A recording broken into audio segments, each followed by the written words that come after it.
Bueno, Eduardo, qué alegría tenerte acá. Gracias, Vero, a ti por esta invitación y bueno, feliz de estar aquí en esta casa, la U Casal.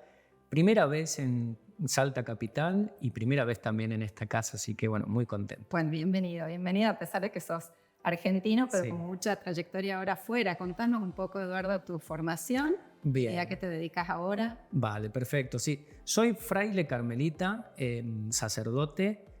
Me formé en el área de ciencia de la atmósfera y los océanos, con una licenciatura en física, en ciencia de la atmósfera, el doctorado en esa área en la Universidad Nacional de Buenos Aires.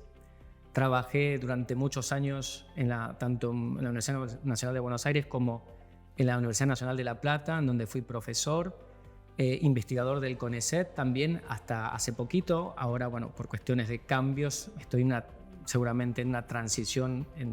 Como estoy afuera del país, tengo que cambiar un poco esa situación.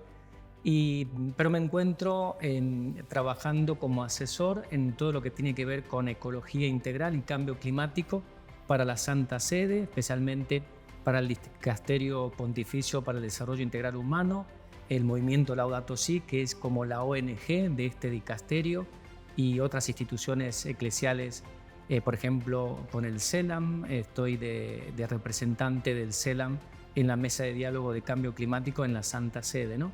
Y esa es mi área de trabajo específicamente, desde que estoy en un convento carmelita nuestro en España, ¿no? Que me han trasladado ahí ya hace 6 años, desde el 2017.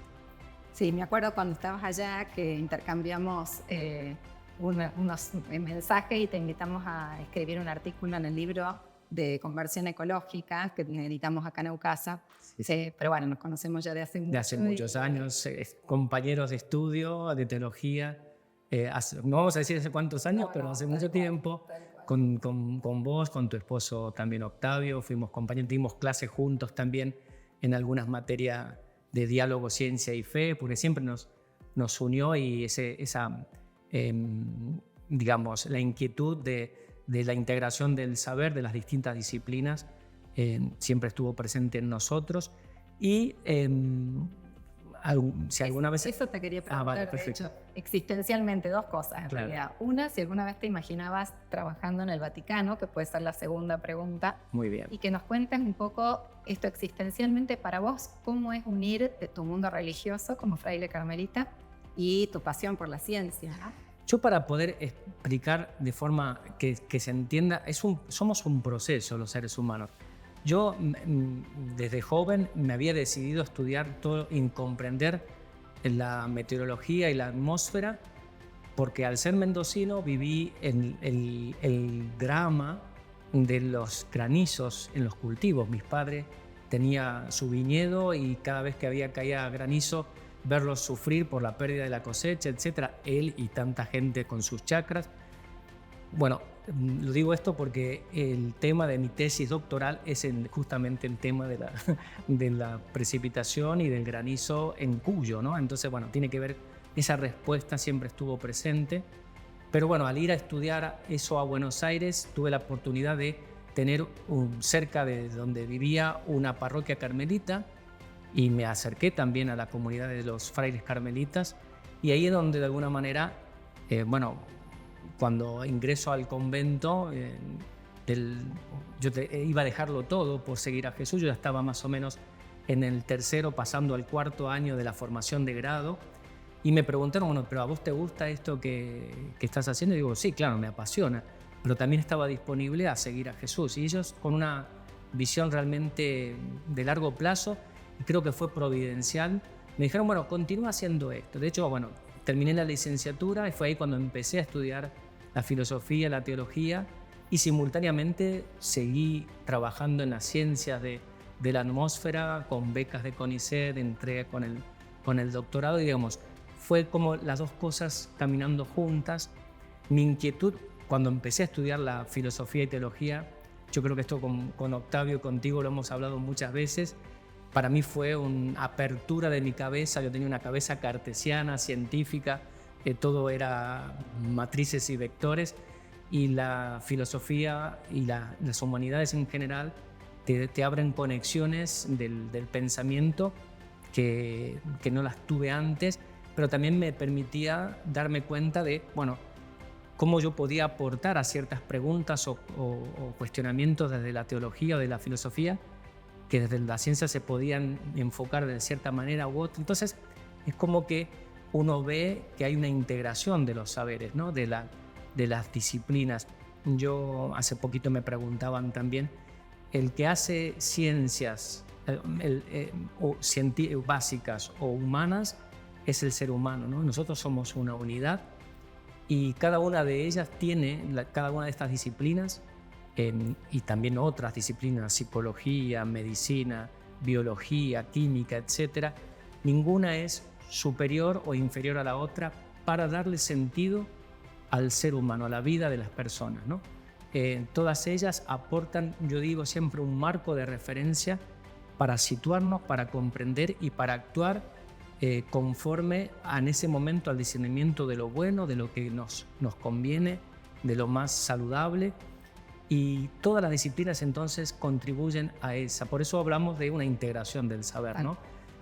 No es una sumatoria de acumulación, sino una integración, porque la unión integral de estas distintas orientaciones o aportes del conocimiento generan cosas nuevas, sentidos nuevos, significados nuevos que te aportan a seguir caminando, a seguir progresando de alguna manera en nuestra existencia, en esto que llamamos de alguna manera el progreso de la civilización, ¿no? El ser humano del siglo XXI no es lo mismo del siglo XII, que iluminó a Santo Tomás de Aquino para generar sus respuestas de fe al mundo en el que vivía. Nosotros también tenemos que generar esas respuestas, porque también esto, ¿no? La fe o la reflexión teológica como la filosófica van a aportar siempre sentidos de valor, ¿no? Van a dar orientación al comportamiento humano, te van a dar herramientas para decidirte, mientras que la ciencia te va a dar datos para orientarte en lo que está ocurriendo en tu entorno.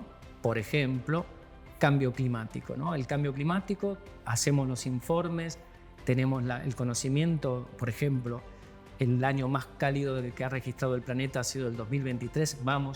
En eso podemos describirlo, tenemos nuestra metodología, pero ¿qué hacer y qué es lo mejor para hacer y cómo hacerlo?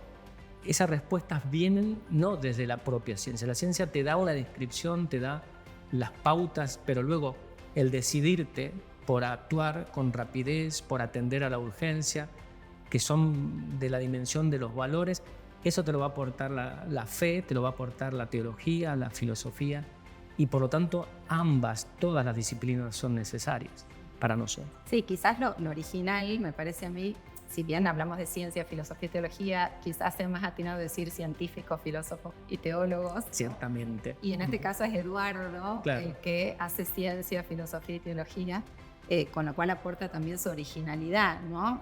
No todo el mundo lo piensa de la misma manera. Y por otro lado, aún el no científico, no filósofo, no teólogo, tiene un sistema de creencias con el cual aborda la experiencia y la vida, ¿no? Recién mencionabas el cambio climático y mientras te escuchaba me sucedían muchas cosas en la cabeza, porque pensaba en los lugares. Vos decías CONICET, decías la UBA, después decías el Vaticano, donde estás trabajando ahora, o el monasterio, el convento donde vivís. ¿Qué te ocurre, digamos, en esa combinación de lugares donde vos ahora trabajás en el Vaticano, pero explícitamente en tu disciplina científica más bien, que obviamente estará implícita la filosofía y la teología? Bueno, ¿qué me ocurre? Yo es como que soy todo eso a la vez. Entonces es como que no logro distinguir cuando es... A ver, cuando hago una investigación científica, uso las herramientas de la ciencia, la metodología y hasta la narrativa. Tú tienes una forma de describir el conocimiento científico duro que me sirve para la publicación de un paper, por ejemplo. Pero luego ese mismo Eduardo es el que está pensando, bueno, ¿y esto cómo nos puede ser útil para enriquecer la doctrina social de la Iglesia, para aportar al problema que está ocurriendo en África? Porque desde el lugar donde estoy me toca trabajar con comunidades de fe, con obispos en África, en Asia, en Latinoamérica, con lo cual siempre estás buscando, y por otro lado aportando también porque en el caso de la crisis climática, no solamente es la ciencia del clima, la parte física básica, sino que hoy toca muchas otras disciplinas que tienen que ver con lo económico, lo social, lo político.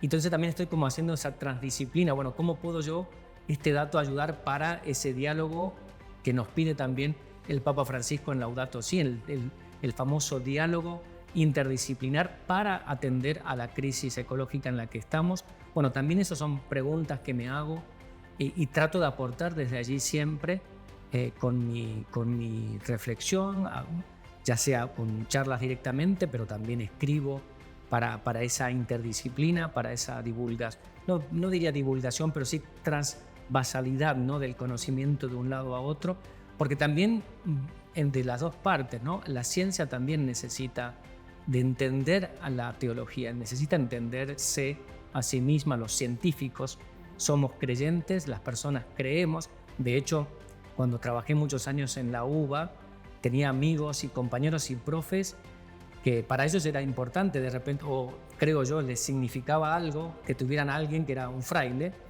y siempre nos tocaba conversar cuestiones de fe, y era bonito ver cómo a las preguntas que ellos se hacían, sobre todo, claro, nuestros laicos, el científico es un laico, ¿no? Tienen como una formación por responsabilidad de la Iglesia muy inicial solo, y después no tenemos oportunidades para ellos para darles más herramientas que acompañen su vida adulta y su vida profesional o científica y seguir dando significado a su fe. Entonces, yo recuerdo, por ejemplo, una profesora que luego con los años fue esa amiga que se hacía preguntas, dice, ella era geóloga, y cuando me decía, a mí, Eduardo, cuando mi hija vino una vez con el libro de catequesis y decía, Ma, ¿cuál es la verdadera historia? ¿La del Génesis sobre la creación o la que vos contás de las carreras geológicas? Y yo le dije, mire, las dos cosas, pero ¿cómo las dos cosas? Dice, porque una se siente acá. No, ella se tocaba el corazón, pero no tenía herramientas para explicar su fe. Me encantó cómo lo elaboró. No, esto se siente acá, eso tiene que ver con el mundo afectivo, con el mundo del sentido, de los valores. Pero a mí eso siempre me despertó la necesidad de comunicar a mis colegas que la fe tiene posibilidades de darte respuesta con la cosmovisión actual que tenemos, con la formación científica. Vivimos en un mundo tecnocientífico. Los relatos tradicionales de transmisión de la fe no son suficientes para mucha gente, y a lo mejor, creo yo, no soy un experto en eso, pero jugando un poco a la especulación, a lo mejor parte de la crisis de fe que tenemos en nuestras sociedades posmodernas, tecnologizadas como actualmente, es porque no hemos estado a la altura de transmitir nuestra fe a estas nuevas miradas que tenemos, ¿no? o comprensión de la realidad. Pero lo sorprendente es que la teología está a la altura. Tenemos mucha reflexión y podríamos, quizás perdiendo un poco los miedos, a transmitir, por ejemplo, mi fe en la resurrección. ¿Cómo la puedo transmitir en un mundo en donde el cielo no es, o sea, el cielo teológico no es pero mucha gente todavía piensa que el cielo es el cielo azul. Pero no, el cielo azul es debido a la difracción de la luz solar, de fuera de la capa atmosférica está el vacío absoluto, pues que nuestro cielo es otra cosa. Entonces, atrevernos quizás a reformular nuestras expresiones de fe tradicionales, que cuando lo haces, yo lo comento porque lo he hecho con mis amigos y colegas de la U de Exactas, también luego en La Plata en conversaciones personales, sentido trascendental, porque es lo que más buscamos, ¿no?, los seres humanos. Es muy interesante esta doble pertenencia por ahí, ¿no?, al mundo de la ciencia en la Universidad Nacional Pública, y por otro lado también el mundo eclesial, que vos podés hacer confluir en ambos lugares, porque pensaba, bueno, también poder brindar herramientas teológicas, de decir, bueno, ¿cuál es el relato verdadero? Bueno, en realidad, ¿qué quiso decir el texto bíblico, ¿no?, con esos símbolos que usó? Entonces también hay un diálogo, si querés, de bares de universidad que se nutren de eso, ¿no? Sí, sí, es así. Eduardo, y ahora en tu trabajo en el dicasterio, estás en la elaboración de documentos, tu pluma se ve detrás de algunos documentos del Papa, ¿cómo es? Bueno, sí, a ver, el Papa Francisco, desde Laudato Si hasta la actualidad, si uno sigue un poco sus mensajes, exhortaciones en las cuestiones del cuidado de la casa común, de temas específicos como cambio climático, él tiene textos muy técnicos, muy específicos de las ciencias climáticas, y el Papa no es un científico y no tiene por qué. Los papas necesitan de la colaboración de gente experta que le ayuda en la elaboración de sus textos. Y bueno, uno está colaborando de diversas maneras en distintos momentos a esos documentos.